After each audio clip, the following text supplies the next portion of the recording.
Being a creative means wearing many hats, and some of those hats are extremely uncomfortable. One day you feel like you're on top of the world, and the next day you're wondering if you should just give up. Today on Honestly, Dear Listener, we're talking about the highs and lows of creative living. And we're also talking about how you can be a part of our super secret message club. Ooh! I'm Emily Hatch. And I'm Carrie Schaefer, and this is Honestly, Dear Listener. Honestly, dear listener. Woo! You guys, I hope that these conversations are ringing true to you because we do this. I don't want to speak for you, Carrie, but I do this because it helps me feel a little less alone in my Absolutely. creative journey. So knowing that people are listening all over the world is like really exciting to me. I know, I love it. And yeah, friends, thank you so much for listening, tuning in, all the things and commenting. And it really does make us feel connected to you. And I think that that's kind of one of the points of why we're even here on this rock is to connect with one another. So thanks for fulfilling the assignment. Yes. And honestly, that's why we make things too, isn't it? To Mhm. express ourselves, but also to connect with others. And so, okay, so I have this weird idea this week. Oh, what is it? This feels like the middle school in me coming out, but I love your face right now. I was just like, what is it? I have no idea. Okay, I love a secret inside message. Oh, okay, Okay, Emily. so Okay. what if you're hearing this and you are next to your phone, you go to Instagram and you put a little heart. I personally, like, not everybody has an iPhone, so I want to just say just a regular red heart on the last post. Like the Because, last post that we posted? yeah, just Oh, whatever the last okay. post And what does is. that mean? It What's the just secret means message? it just means like I heard what you said, and we'll Oh my just like gosh. maybe we can start a little secret message. Do you guys like that idea? I I think that would be kind of really do. fun to be Yeah. like, "Hey, I It's like heard we're what you said." it's You like we're know? passing little notes in class. It's Yes. it's actually not like that, but it just act like it is. Okay. But that's a weird idea. So if you go on there and no one has put a heart, please put a heart. Okay? I'll do it if you guys do it. I'll do it. I'll do it just because I want to. How I about love a that? I love a little secret I message. know. And if you have any ideas for a secret message emoji, you should message us, like DM us or email us. Could it be like, can one of these episodes, it could be like the fart emoji, like the wind? I like that. Yeah. Because we're just two little hot airbags just blowing out our Mouth wind to farts. the world. Cool. Well, we're in middle school again. Yay. Oh my God. I'm like literally extremely excited. You Oh know how I man. was like, we have listeners and that's awesome. Now I'm going to prove that we probably just don't. Just Yeah. kidding. It's okay. It's Oh, probably that's just gonna cute. be my Three mom. people. Yeah. I can dig it. Emily, what do you want to talk about? What do you want to say? Well, I want to tell you guys something that happened recently. Okay. So things are moving in my creative, well, let's not say creative. Things are moving in my performing life. Wait. Are you trying to say that performing is not creative? Because au contraire, I'm going to push back on that. Let's say your performing / creative life. Okay. Well, Continue. I'll argue with you in a second. Okay. Well. Um, and this is a personal feeling. This is not Mhm. at anyone and what they're doing. It's me and my mean brain talks. But uh performing, I had my first, and if you guys follow me, you saw my like silly influencer style video about my first gig in the Big Apple. Hold your tongue and say apple. Anyway, and I I just did in my brain. the I've big never heard of that before. anyway, so my first gig, and if you guys have been listening, you know that I wanted to move to New York and be a performer since I was a wee lass, and then had a baby and got divorced and couldn't leave the state, which sounds like I was a fugitive. Anyway, so here we are, 39 years old, and I played a gig with an event band for a wedding on Park Avenue, bitches. All right, all right. So the reason that I say, because I have to minimize it, and that will bring me to my next part of the story. But um, it's a wedding band. They're a great band. I love them. But it's cover songs and whatever. People were dancing. But to me, that doesn't necessarily nurture my creative side. What it does for me is it lets me sing and people are happy, and that's great. I dig that thing. Um and it keeps me in shape, and I get to sing all different kinds of music, and I get to meet musicians, and that part of it is great. But an interesting thing, this happens. As most of you know, I also teach voice and help coach singers in their careers and things. There's this thing that happens with us a lot of the time where there's this letdown after a big thing. Like you've been Mhm. waiting for, maybe it's just 6 months for a big gig that you're really excited about. And then oftentimes I feel, at least my students and me, will have a letdown after that feels like it doesn't matter. I don't Mm. know if it's protective. I don't know if it actually doesn't matter. I don't think that's the one. But there's this sense of, for me, like, you were dumb to be excited to do this thing here. Mm. And it had It was been my Ben. whole it was Sorry. Ben, and that's how Whoever we he figured it is. out. Um, fuck that guy. Okay, so it Oh.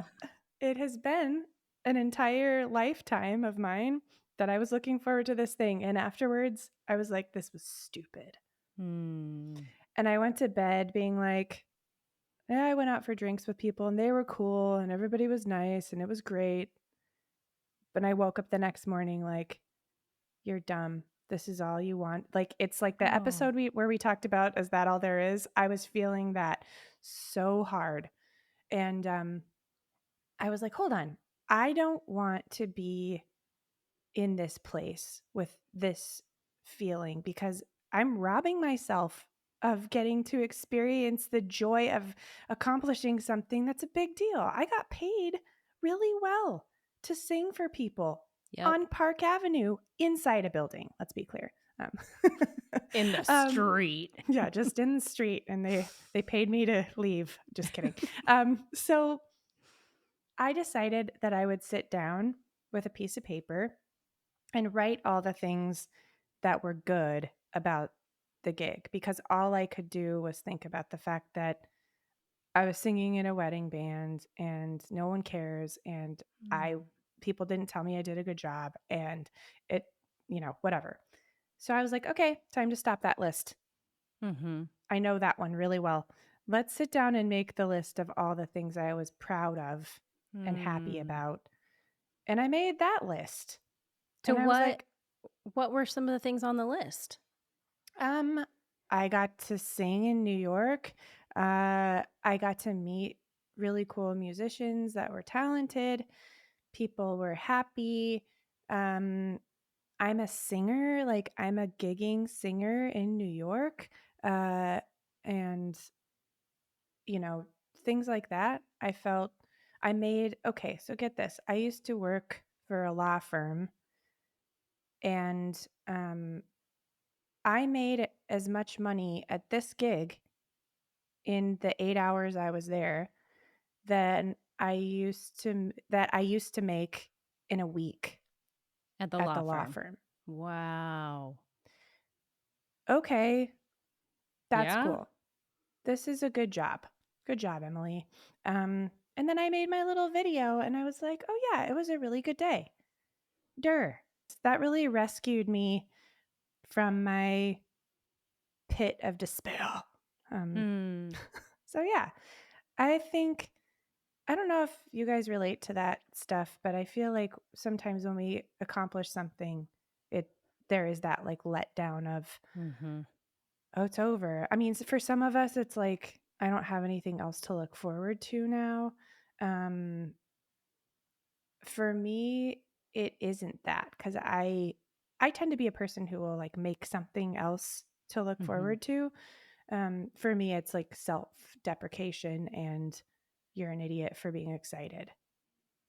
So Hmm. that's what my brain does to me. That's What does interesting. yours do to you after you have a big thing happen? Mine definitely does the thing where it's like, now I have nothing to look forward to in my life. What am Mm, I doing? Like, I get really down.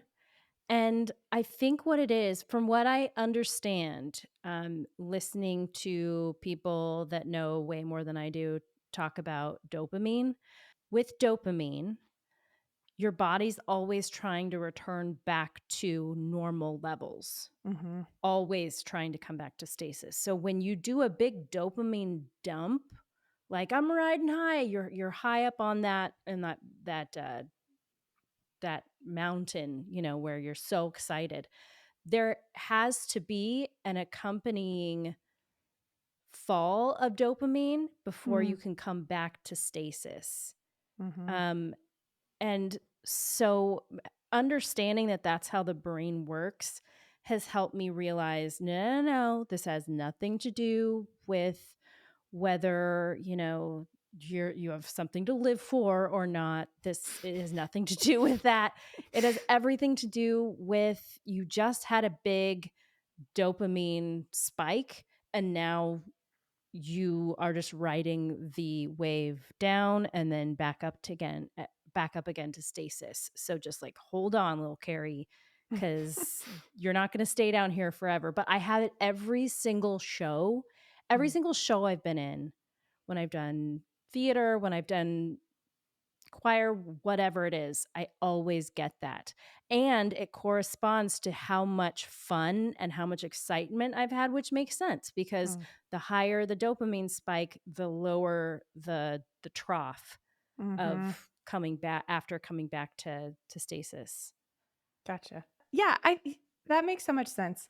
I I have this like toxic trait where I will try to make myself not be excited.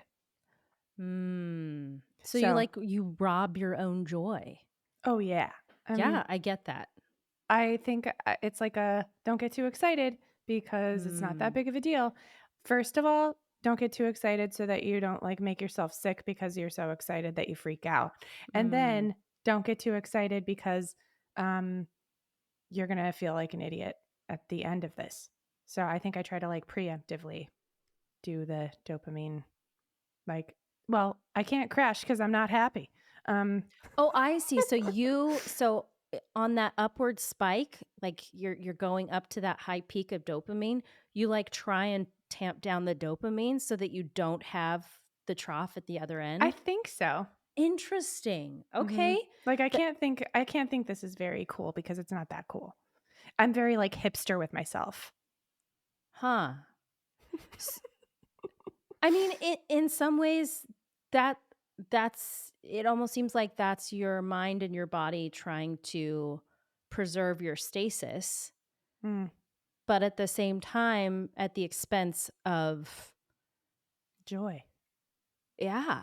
Yeah, isn't that strange? Uh-huh. So Um like what do we do then? Because the spike of dopamine feels really good mhm. and can be really motivating and can propel us forward, but at the same time the trough then at the bottom where we're feeling all the letdown, uh what can we do about the letdown? Like what are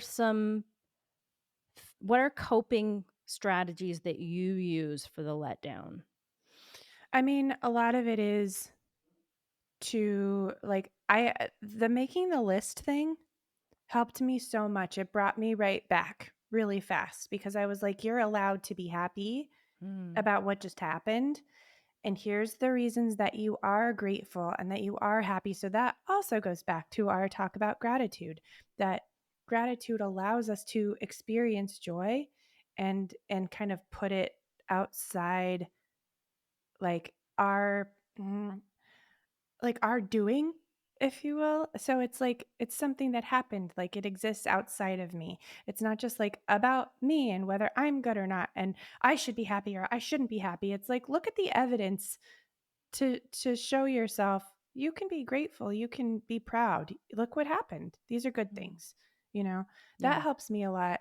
Um and talking to other people, sharing those things. Also, I mean, I'm really grateful to my students because I hear a lot of people's stories and that's how they feel too, you know? Mhm. So I think that helps as well. What do you do? Well, I stay in bed for a couple of days Mhm. watching Netflix. No, to be honest, like if I've had a big performance, I take it really easy the next day. Um, and sometimes that's great because it can help me kind of like rejuvenate a little bit. But sometimes if I don't catch it, it will turn one day will turn into 2 days, and then 2 days will turn into 3 days. And that's when it's like, then I'm just on the downward ramp Like turning the to corner to being depressed. exactly. And so Gotcha. when I'm at my healthiest, I either spend a little bit of time resting and then sit down with my planner and say, okay, what's next? Or I take a walk. Mm, Walks and water, I think, solve so many problems. Just drinking a whole thing of water and taking your little self around the block, mhm, even 5 minutes, or going to the mailbox, which for me, where I live, is like a hike. mhm, Um, it it kind of resets something, and not that I want to be that person, or to constantly chase dopamine and be like, okay, what's next? I got to get to the next high. Like I don't want to do that either. I want to be gentle. After big dopamine spikes, I think are a good time to be gentle with oneself. mhm. And I think too, like you said, the gratitude piece is really important as well. So, I've been walking my balls off. And when I say that, I mean the balls of my feet, you perverts. I've been walking a lot. And it's helped. Like I think I might be overdoing the walking in some ways, but you're doing like 5 miles a day, right? I am and I have been I think a couple of weeks ago I averaged like 9,000 steps and then this Jeez. last couple of weeks I'm averaging um a 10,000.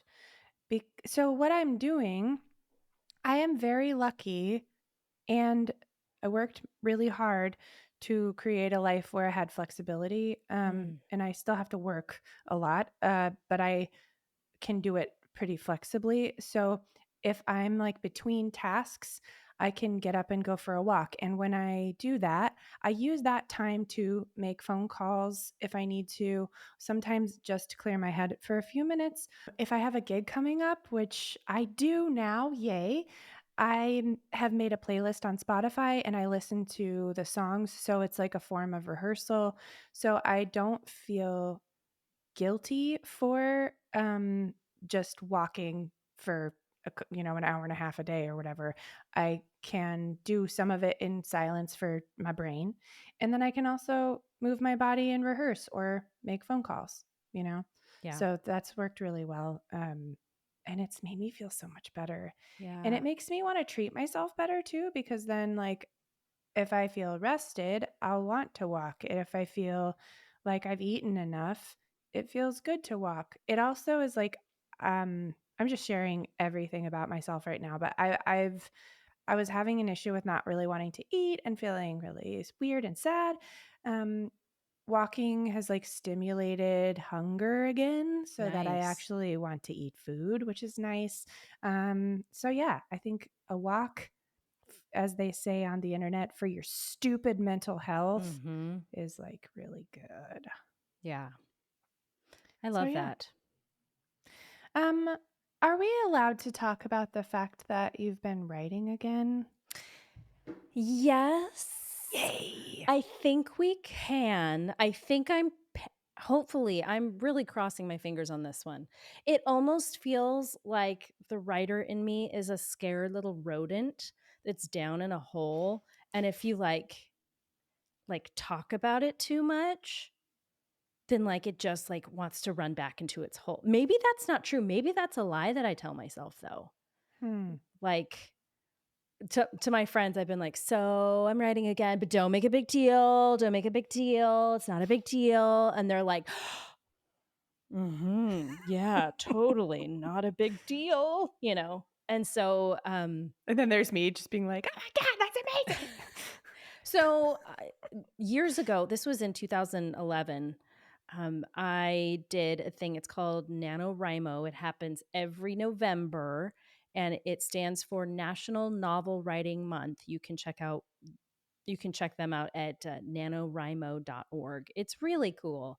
And the idea is you, for the entire month of November, you write a 50,000 word novel. Now, it might not be perfect or publishable or anything like that. The point is stop the critic from getting too far in your head. Like, you just write, and you Mm, write even if it's crap. The point is the word count and just getting you used to the habit of writing. And I wrote my novel back in 2011. And since then, it's just sort of sat on my shelf. And when I say that, I just mean like my computer desktop staring at me for a decade plus. mm, And then I don't know what happened. I was just like, it felt all I know is that it felt like when I was ready to have a baby. mm, Like, it wasn't an emotional decision, and I know for a lot of people it is. It's like, "I'm so excited to have a baby." I was, like, not excited, I wasn't not excited, I was like, "It's time. It's mm, time to have a baby." And the same thing goes with this, that I just one day was like, "It's time. It's time to do this now." And mm. so I have been writing on it every day for about 2 weeks. And I've read a whole bunch of, and when I say a whole bunch, I mean like I've read a book and a half. Yeah. That I A bunch of really, pages. yeah, a bunch of page I've read so many pages on writing. And it's really gotten me into the groove, and it's not easy. It hasn't come easy. And but it's feeling really good. I am really excited. Don't tell Carrie. Okay, I won't tell her, that Okay. rodent that runs back into her hole. I would like to share though. I've read several books in my life on writing, and then I was a literature major, et cetera, in college. And so there's kind of like, we're always sort of talking about craft and what writers are doing, et cetera, et cetera. This is the first book that I have been. It is true. It says on it, it says the last book on novel writing you'll ever need. And I kind of feel like Jessica Brody, the writer, Carrie, she stays true to that promise. It's called Save the Cat Writes a Novel, and it's Save a based. cat, write a novel. I love you so much. Sorry, I interrupted you. Oh my gosh, you guys have no idea. She's Sorry, amazing. you should say it again because that was weird of me. What is it? It's called Save the Cat Writes a Novel, and it's based on the books of Blake Snyder. Blake Snyder wrote Save the Cat, about how to write a successful screenplay.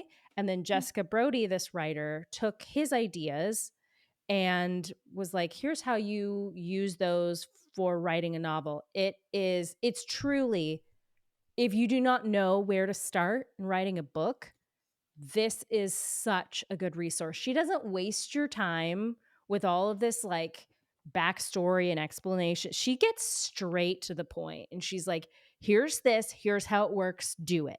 Da, da, da, da. Mm. It is so good. So I've read this cover to cover and several parts several times. And then I've also am in the process of reading The Writer's Journey by Christopher Vogler. It's he used to work for Disney, talking about helping them with their kind of mythic structure of their fairy tales and things like that. Mm. It is also great. It's based on The Hero's Journey by Joseph Campbell, which is Mm. like the book if you're talking about kind of the 3-act structure and different archetypes and things like that. So there's that.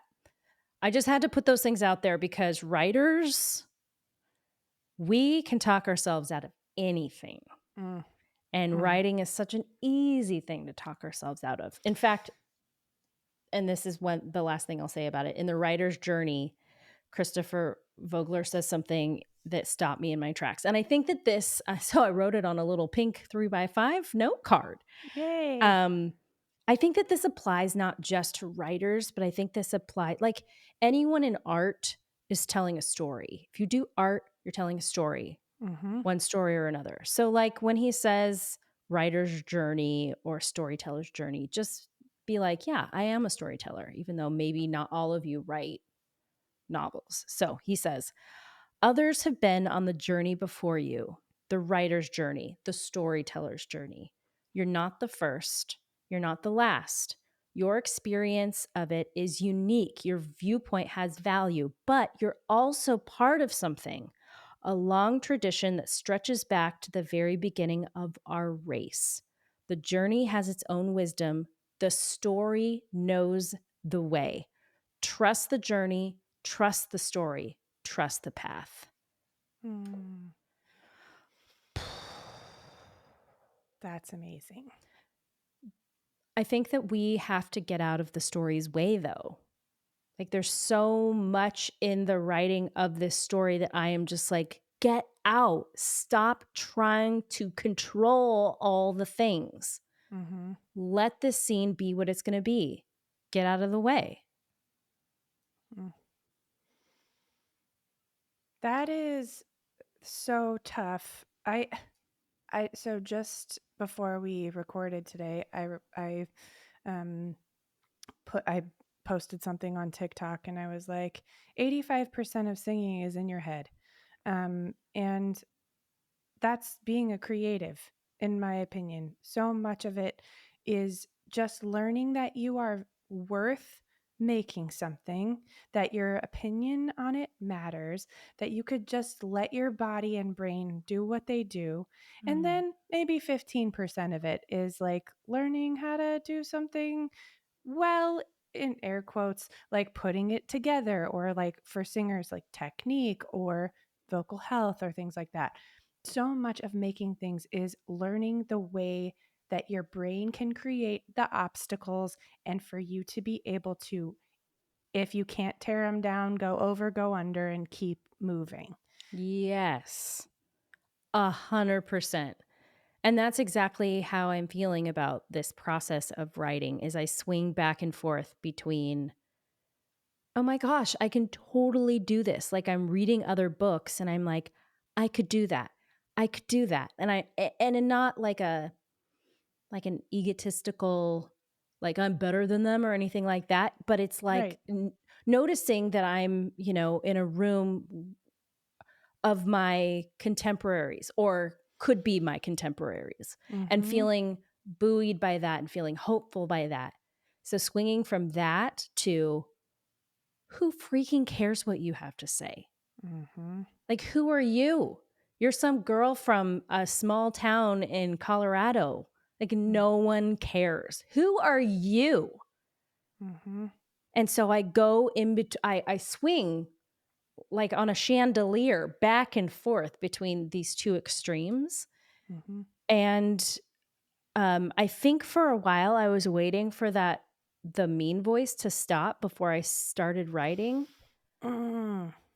And I realize now that I I don't think it'll ever maybe stop, that I Mhm. then, like you said, now my obligation or my responsibility to this work, if I want to do the work, is to figure out a way to go around it, to go over it, to go under it, whatever I need to do in order to feel the resistance and just do the thing anyway.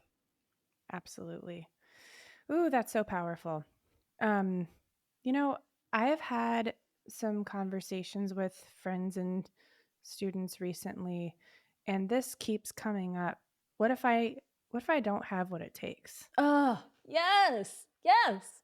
And you know what it's connected to? What? I mean, I'm just going to come back to this. This is weird. Almost every scenario involves social media, and that I feel like I have to be, like, successful on social media in order to reach people and in order to, like, prove my validity as a person and someone that someone else would wanna buy something from, you know, I know that this is, like, a jag in a different direction, but I'm telling you, I really think that we as creatives cannot focus on who am I and Hmm. base that from our views and from our likes and our follows. I know this sounds crazy, but we are being conditioned to believe, and Jack Conti talks about this of Patreon, that if we're not validated and seen by an algorithm and therefore like people, that no one cares about us, that no one needs what we have to say because no one's responding to it. Go in your real life, inside your heart, inside your mind, but also with your people. Hmm. People need to hear what you have to say. And this, like, I cry every episode because I care so much about this shit, you guys. Like, I'm telling myself this too. Hmm. Like, this Instagram isn't real life. Hmm. You scrolling through and finding people who are doing what you're doing and doing it better and getting more likes than you and more views, this is not real life. Hmm. You have something to say. And if the internet's not hearing it, who gives a shit? They never used to. Yep. It used to matter what you were making and who you were sharing it with, your heart, and what you value about yourself and what others value about you in real life. I know this sounds like completely insane to go on this jag, but I think we are basing a lot of our value off of whether we think TikTok wants to hear us. Mm. Hmm. And they Boy. might. They probably do. But like we have very little control over that, to be Yeah. honest. So that's anyway, I just went on a jag about Instagram and social media and It's whatever, but true. And I do think that, as we progress in that direction, it's just going to get, hopefully not, but worse. mhm, And so we have to find those places in ourselves where it's just us and the thing that we love. And we're mhm. doing the thing that we love. And it's not easy, but we keep showing up. Mhm. Um, because And like I listened to the Queen Herbie podcast, and she's constantly saying, we need your art. We need it. It is the most human thing that you can do. mhm, And we have to have it, especially in this world where we are surrounded by AI and the algorithm and things like that. We need your art. So don't let all that shit stand in the way or drown out the reason why you're doing the thing in the first place. mhm. And use that to propel you to connect with other people's art, Mhm. because we're all of the artists are and creatives are kind of like shriveling up and feeling. I mean, honestly, some of the most amazing artists in my circles are feeling like I should quit. I Mm. went to a show this week my husband has a friend who's a singer, and I've heard some videos of her on Instagram. And I went to her show without my husband because he was working. And I just sat by myself in the back of the theater and cried. She was so good. Her songs were so amazing. Her name is Morgan Riley, by the way. Look her up on Instagram. During her show, which by the way, she rented, or I think rented a theater on 42nd, and there were probably 30 people there. There 50 maybe. First of all, what the fuck? She's amazing. And she said, like, there have been so many times, and recently too, that I just feel like I don't have, like, I want to give up. I Mm. don't have the energy to continue to fight. And thank God she hasn't, but it made me feel like if she wants to give up and she's feeling like this, like, what are we doing? These Mm. artists that are incredible, we're all kind of shriveling up and not dying, but like our spirit we're like questioning everything about ourselves. And if you need to hear this today, like Carrie said, like Queen Herbie says, the world needs you and your art and your perspective in the way that only you can make it. Mm. And we're going to add another thing to your list. Support the artists in your community, support the creatives in your world, and build each other up, Mhm. because we need this, you Mhm. know? You can do Absolutely. it. Yeah. Yeah, because no one creates in a vacuum. I mean, like we've talked about before, this idea of, it's not just you lighting up a light bulb and that's where the energy ends. You are a conduit in a long line of cabling Mhm. that, you carry that creative spark and you distribute it from, one person to another. And by supporting other artists, you're helping that conduit. And that energy comes back to you as well. Absolutely. So, Absolutely. yeah. Well, I'm so glad you're writing. Thanks, friend. And you guys, we got to hang in there and be there for each other. Speaking of which, I got a text after our podcast last week, where we talked to Amber Maud Cathy. I freaking love her. Oh my She is gosh. an angel human. I loved So that episode. so talented. You guys, if you haven't listened to it yet, you should listen to it.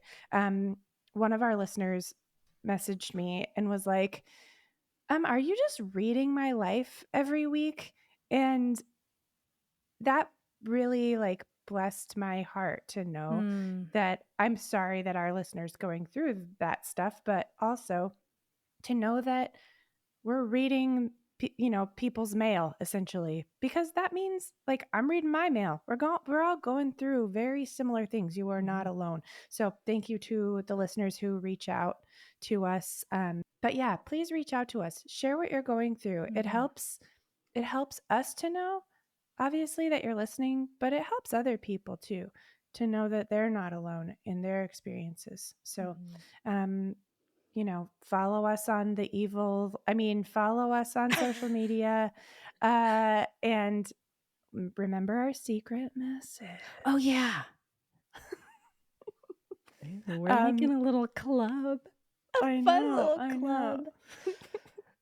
club. And also, we have a website if you want to check it out, honestlydearlistener.com. You can email us, honestlydearlistener@gmail.com. Um, you know, just go and make things as a response to this podcast. Yeah. And also tell me, if you're a writer or if you're an artist in general. I'm real scared about this writing thing, y'all. Like real scared. And I'm working through it and I'm pushing through anyway. If anyone has suggestions or words of wisdom, whatever it is, I would certainly be open to it. I I thank you in advance. Yay. Yeah. Let's share stuff. Yeah. Well, I hope you guys have an awesome week, and we'll see you next Friday. Yeah. See ya then. Honestly, dear listener. Woo!